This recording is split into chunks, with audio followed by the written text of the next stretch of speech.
अस्सलाम वालेकुम जी। वालेकुम सलाम जी। जी क्या हाल है, ठीक हो से ठीक है? जी ठीक ठाक शुक्र अल्हम्दुलिल्लाह। अच्छा तुसा भी फोन किया सी आवाज़ कोट सही है रिले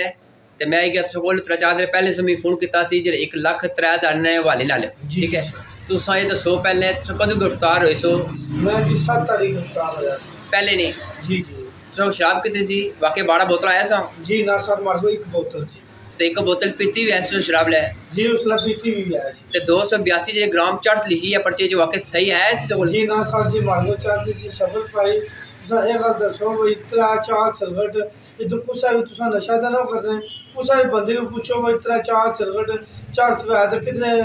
ग्राम बननी है। अच्छा ये गल दसो तुसा जे गल बाने पे ये अल्फड़ बाने पे अल्लाह हाजिर नाज़र होई क्या आखने पे कि तुसा 12 बोतल शराब नहीं कोड़ी ले? मैं अल्फा ने गल आखना चाहना जी जेड़ा बंदा भी ये गल आखना मैं अल्फा ने गल आखना कोई मारे को कोई 12 बोतल शराब नहीं थी ये 280 ग्राम 82 ग्राम भाई है चार दिन मेरे को अल्फा ने गल है ये मैं कराने पर हाथ रखी थे गल आखी सकना कोई मेरे को चार्ट नहीं सी। ते जिहड़ा बंदे तुसीं गिरफ्तार करता सी गड़ ओ गड़ अल्फड़ आखी उड़ा वाकई से 12 बोतल शराब नहीं ऐसा तुसीं मंजूर है फिर? जी सरकार में मंजूर है वो अल्फन का दे आखी और मिगी इस गल में मंजूर है। अच्छा जनाब तुसा ये गल दसो तुसा एसएसपी साहब कोल गए सो मीपड़ जी जी वो 1,03,000 निकले उसने वाले ने सो कैसो बड़े किस सोने पैसे निकले हैं थे? सर जी इतो जिसा इनाम में पड़े 1,03,000 रुपया मारे को जी सी जी जिना जो 3,000 रुपया शब्द पाई ना की मोड़ के दिता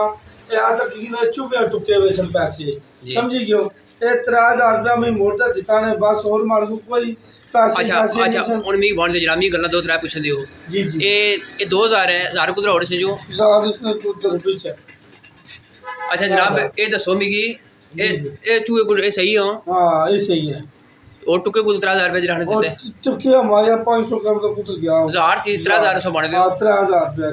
ये 3,000 रुपया इन्हें मैं वापस अच्छा चलो अल्लाह अच्छा ये दसो तुसें टोटल तुसें क्या निशानी है कितने पैसे सो 1,03,000 मारे को 5-5 हज़ार के नोट सन और 17 नोट सन ठीक है 1,000 रुपये ने नोट सन वो मारे को 10 सन 500 ने नोट मारे को 10 सन जिन्हें जो 1,03,000 रुपया बनना सी 3,000 रुपया इन थाने ने मुझे वापस दे उड़िया तो 1 लाख रुपया आने असल जो तुको नहीं लगा। अच्छा जी एक आधा सौ मुलाजिम से तोड़ बड़ी तोड़ चढ़े गए थे जी जी सर तुमने ना पता कोई ना पता सरकार में देते एसपी साहब ने इंशाल्लाह अपनी प्यार करता ते तुसें ये दसो मिगी जेह्ड़ा थाने गेदे चकसवाड़ी उत्थै केह्ड़े साहब भाई उत्थै SHO साहब उत्थै मौजूद सन मैं उन्होंने पूछा उत्थै बैठे हाँ DSP ने सामने मैं सर जी मेरे को 12 बोतल शराब दी थी मेरे को 1 बोतल शराब थी तो SHO साहब और आने ने मेरे मुँह पर उत्थै बैठे उन्होंने गल आखी है भाई तुम्हारे ये आखना ना भाई इसने कोई 12 बोतल नहीं सन इसमें 12 बोतल आया सन मैं इसने करी कि ना लाज क्या करना मतलब इंसान जी गरीब बंदा हो हर बंदे की कोशिश है भाई अगर इतना करदा इतना चाहिए लोगों को इतना करदा कुछ आपका गरीब बंदा बस मरी गया सा जी बिल्कुल मैं ये कहना शब्द पाई और भी कुछ नहीं चाहिए मैं इंसाफ चाहिए इन्हों की कनान अपर हाथ रखी था अगर 12 बोतल से शराब निकली है 280 ग्राम चाट निकली है सारी मैं फिर हथकड़ियाँ लाई उन्होंने मेरी कोई टेंशन नहीं बीवी बच्चे सब कुछ तबाह हो गया मैं भी खुद भी तबाह हो गया।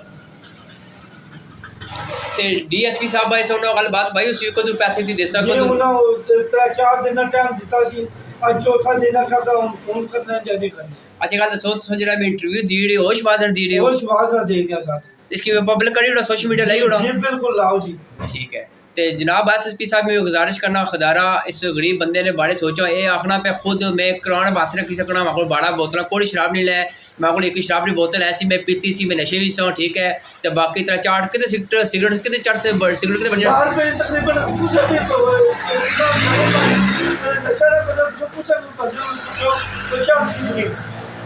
ठीक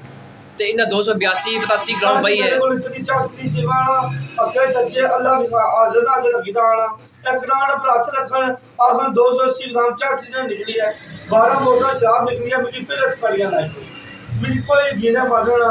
डर नहीं है। अच्छा गल सोच थे जेह्ड़ा पुलिस गिरफ्तार किता मारिया सी जी मारिया ने सरकार कितना मारिया सी लितर भी मारे ने डंडे भी मारे ने नहीं था मौके पे मारिया सी मौके पर जी मौके पर ना पोर दे टाई दा पहले कितने बंदे तो गवाह है कोई जी ना खाली टया या मारिया भी है ना मारिया भी आने तो मौके पे कोई बंदा गवाह है सोनम जी ना मौके पे सर जी कोई बंदा आगे नहीं खींचना चाहता समझियो आने सारे बच्चे निकल के मारे अपने 3-4 बच्चियां बच्चे यकीन मानो सख्त मजबूर हैं। चलो नाज़रीन सूरत हाल ने तक कमेंट करो। बाकी मैं तो इतनी गुजारिश करना अगर उन्होंने बंदे अल्फोन आखी उड़िया कि अस अल्फोन आखने तो अगर 12 बोतल शराब नहीं आया सा फिर तुम यकीन करना पैसी या तू कि अल्फोन आखे उन्हें यकीन करना पैसी या वो हथ रखा अल्फोन आखा भाई असा 12 बोतल से आया सा 282 ग्राम 4 आया सी फिर तू यकीन करी जैसे गल ठीक है। दूसरी गल मैं तो पूछना चाहना जो 1,03,000 मामला सी रहा कदे वो भी आखिर अल्फोन असा नहीं चाहिए जी ठीक है फिर तू मना करिए से बिल्कुल फिर तू नहीं फीस बिल्ला माफ करी उठते जी बिल्कुल मैं करता ते अगर नौ नाल फंड चाहिए फिर उन्हें खिलाफ कानूनी कार्रवाई करा से यार वाला सर जी मैं गरीब बंदा मैं ये कराना मैं इंसाफ चाहिए ना सिर्फ बस तोड़ को गल बोलना चाहने आखिरी में बंद करना वीडियो बोलना चाहना डीएसपी की एसएसपी की हमारी गुजारिश है हमारी ये वीडियो तक की तक की संगे करबार मारा है चबल पाई सारे चीजें मारो इधर के अंदर ये तो कोई रुलियां गुलियां पे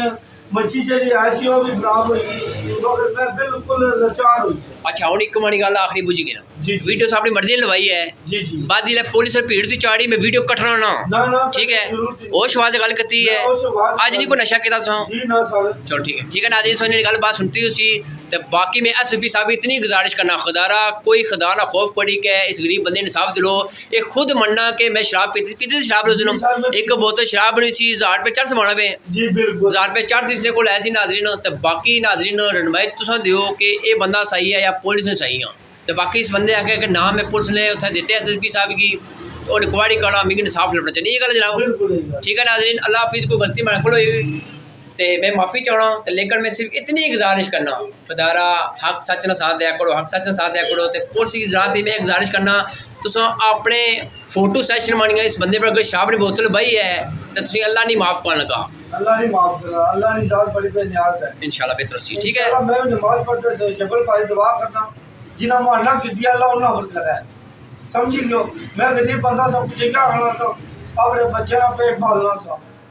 बिल्कुल ही ना सारा काम गलत किया तो हुण अगू ना शराब पीने का पीछे बस अस्तगफिरुल्लाह जी चल तू कदर होगी हुण यार तू गलत से तू सजा लभनी चाहिए हो इंशाल्लाह जेड़े मैं ये ना आखना मैं कोई इस तरह निकाला मैं ये गल आखना जितनी मैं जुर्म किया ना इतनी कानून की सजा है ठीक है मैं गल आखना इनकी ज़्यादा सजा है जब जितना मैं जुर्म किया इतनी सजा दोस्तों शबर भाई एक बोतल थी इन्हें 11 बुधवार दिया 12 बुधवार एक मारे को निकली गई चलो 11 बुधवार दिया नाल चार तुम्हारे को तकरीबन 1000 रुपये 4-5 ग्राम 6 ग्राम चार बननी है 200 इन्हें 280 ग्राम को खुदा ने वास्ता है मैं इन्हें अपील करना जितने भी अपने एसपी ने डीएसपी साहब इन्हें अपील करना इन्हें आपको अच्छा गुजारिश करना मैं इन्हें मारे ना इंसाफ कर अच्छा हुण कुसे एसएचओ या कुसे बंदे तो आले बदतमीजी करती या कुसे बंदे तो की गल भाई डक्सा तो बड़ा तो मिगी बना मैं पूरी मरकजी अजमत ताजर चकसवाड़ी ने सदर की नहीं का साढ़े जितनी वहाँ में दारू ने इकट्ठा करके थाने जुसा ठीक है इंशाल्लाह इंसाफ लभसी ठीक है तो बाकी नादी सूरत हाल के सामने गरीब बंदा रोना पिया तो बाकी चलो इंशाल्लाह इसकी इंसाफ लभसी इंशाल्लाह ठीक है बंद करियो ना वीडियो ने जज़ाकल्लाह।